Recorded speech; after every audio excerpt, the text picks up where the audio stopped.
بیا بچه 12 ساله بخور، بیا همو ببینه، بیا.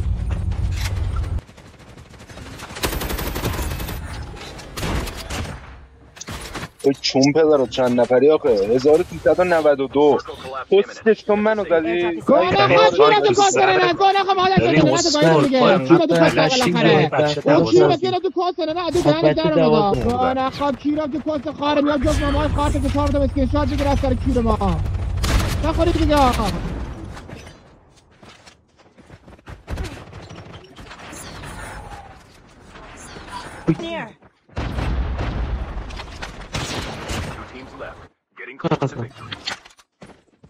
بچه 12 ساله داره ننه همه تونو میکنه. خاک حالم تو سر بچه نزنینش، نفر آخر رو سولوشون کنه. مال این حرفا نیست. بیا اینجا، بیا بچه 12 ساله بخور، بیا همو ببینه، بیا.